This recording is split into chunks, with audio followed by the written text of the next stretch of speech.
if it wasn't for people like you, the Yeah, good fans in fans. particular, Good fans. we were just fortunate and happy to be in the wrestling business and be able to make a living out of it and provide for our families. I mean, there's thousands of guys. It's a small fraternity. Yeah. Mm-hmm. And to have some success is even smaller fraternity. So we appreciate, fans when we meet them and guys like you that help promote us. Yeah, and what was tough about Joe too was, being in Minnesota. Kurt Hennig, best friends with Rick Rude, Yeah. Brady Boone. Hawk. It's just like it's too close. We. Why do you? And maybe because, like you said, your fraternity, it's a smaller environment. But why are the drugs you believe are so rampant? I mean, Bill, you stayed away from what I've watched. You stayed out of that scene, and so did you, Barry. Right? How do you stay out of that? Yeah, how? Well, we traveled together and we always looked at it as if it was a job. Why are you going to be on the road and get screwed up and spend your money when you're away from your family? And we loved our family. We still love our families. We're providing for our families. And I don't want to spend money on drugs and booze and everything else when I can go home and sit down in our homes and say, hey, this is what I'm working for. My daughters, my wife, same for him, his wife, his son. It was a job. A lot of guys got into it, and there's a carnival circus aspect to it. Sure. And they think that it's going to last forever. It doesn't last forever in football. It doesn't last forever in basketball. Baseball's a little bit longer. Yeah, but you're human beings too, right? The temptation's got to be strong. I mean, the women, the drugs. What saved me was I'm younger than what Bill was, and when I got into the WWF, I was one of the youngest guys in the territory. So all my friends, I hung around with. We drank beer, we everything. But when I got together with Bill, it was like he wasn't into that scene. And when you're up there and you're wrestling 300 days a year, 350. 350. I mean, it was brutal. There you go. But he was a great influence for me, and plus I needed to learn the business a lot more than what I did. So being with him and Mr. Fuji and different people, Tito Santana and all these guys. But you started, who's going to be a next, with Nikita Koloff and Ivan, right? That's pretty much where your career started. Well, it started way before that. Yeah, okay. Yeah, in fact, Nikolai Volkov was my first partner down in Mid-South.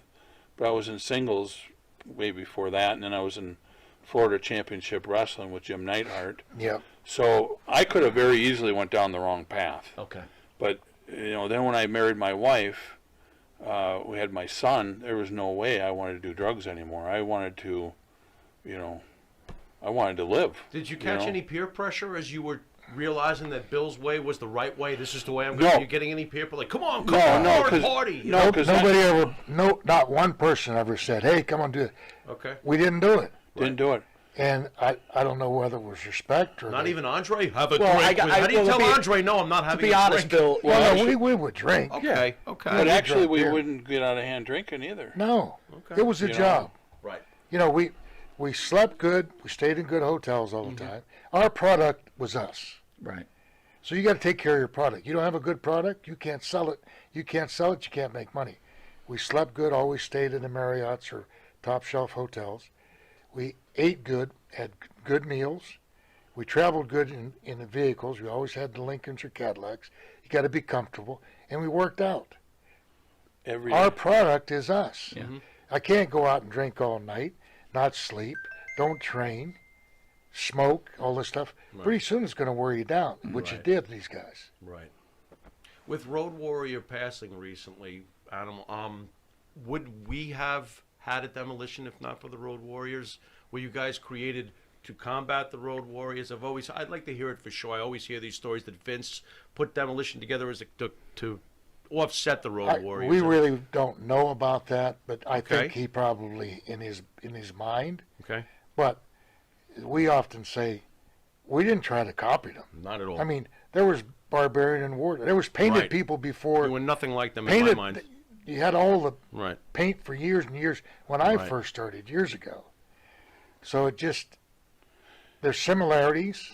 There's a lot of differences. Mm-hmm. We worked a lot different than they Yes, did. absolutely. Yeah. But I never even heard of that. Well, the this is whole the- time. This is the BS we get to hear with fans, when they always say Road Yeah. Warriors, Demolition was just a Road Warrior. We hear Well, this crap. that- To me, it's crap, That but whatever. appeared Yeah, after. yeah. What's funny is that the whole time wrestling, all the years I wrestled, I never even heard of that or even thought about it. Yeah. Mm-hmm. I talked Okay. to Mike and Joe all the time, and they never thought about it Well, either. who would say it to you guys? By the way! But then, Yeah. but then way after, somebody put it on the internet. Mm-hmm. They're copycats of it, and then pretty soon that catches on. Yeah. And every idiot fan, Oh, starts saying Ah, stuff like that, and we just please. say, yeah, that's what you think. Well, you look, think. you're just in Queens, right? The line was around the block. So Yeah. like, you guys built your Oh, own niche. please. I will tell you, The best. as fans, right? The Older best. fans, we grew up. Look, we were WWE guys. Yeah, right? we were. You're originally from the South, and you started in the Mid-South and the Florida chain or whatever. But so there was that war. So when you guys came in, it was like, not that we thought you were a ripoff of them. It was like, here's our Yeah. team. Yeah. This is our team. That's right. This is Yeah. not our That's Road Warriors. right. This is our team. that's right. And then vice versa, when they finally did come in, a lot of people said that they were trying to copy us. Mm-hmm. But it really doesn't Right. matter because I tell Barry, we talk about, there's fans of Demolition, there's fans of Legion of Doom, Road Warriors, and there's a lot of people who don't give a damn about either team. That's Fair that's enough. true, too. Oh, you're allowed to like both? I love them, but I like the Road course. Warriors. Am I allowed? Is that okay? Yes, because You we wonder, like though. them. Yeah, you wonder, though, the debates that come around with the wrestling geeks. Hey. Bill, I want to go back a little bit, right? You came to the WWF as Mass Superstar at some point, and you started a feud with Bob Backlund. Right. Backlund, as we know, lost the belt to the Iron Sheik, but from what we read, was at any point you were supposed to be the transitional champion? It was in the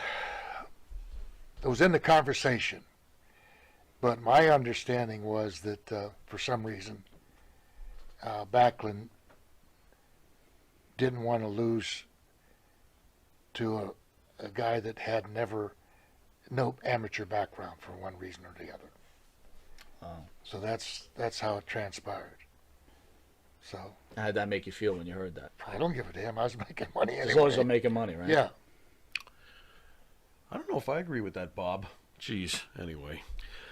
Bill, you were there from the transition between Vince Sr. and Jr. Can you share with us the differences between father and son? How are they as people? What's their differences?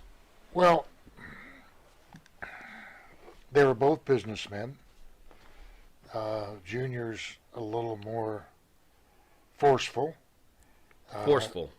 Okay. Senior had developed a lot of relationships with other promoters and had friendships with those promoters. And he was considered to be, by the wrestlers, a man of his word. You knew when you were coming in day one. You knew what you were going to make.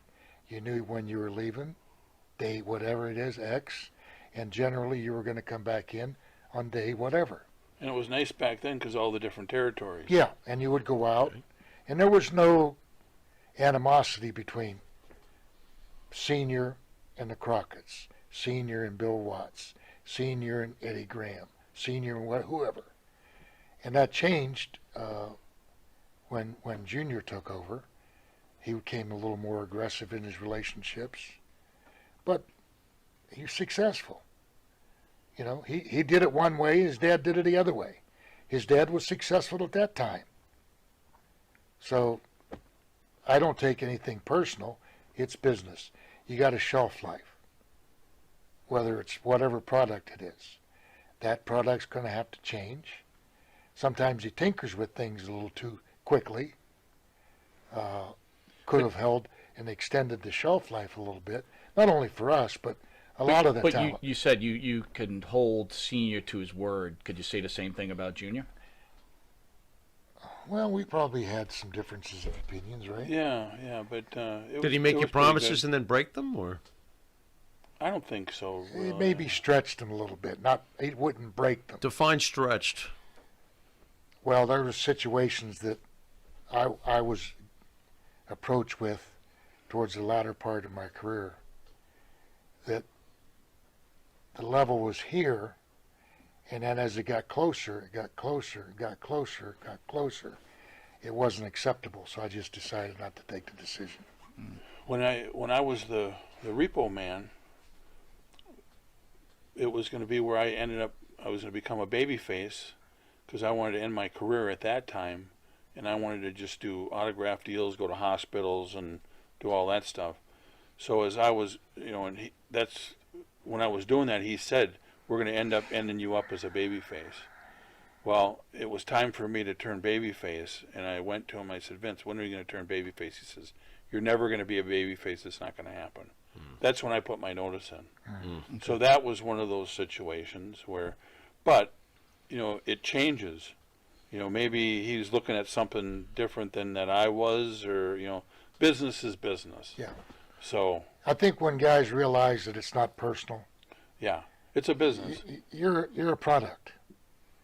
How And you you- have to accept it. How easy is it for you guys when you have something super successful like a Demolition, and it was a really macho gimmick? You guys were beating the tar out. You're real ass kickers, How difficult is it to have your gimmick changed?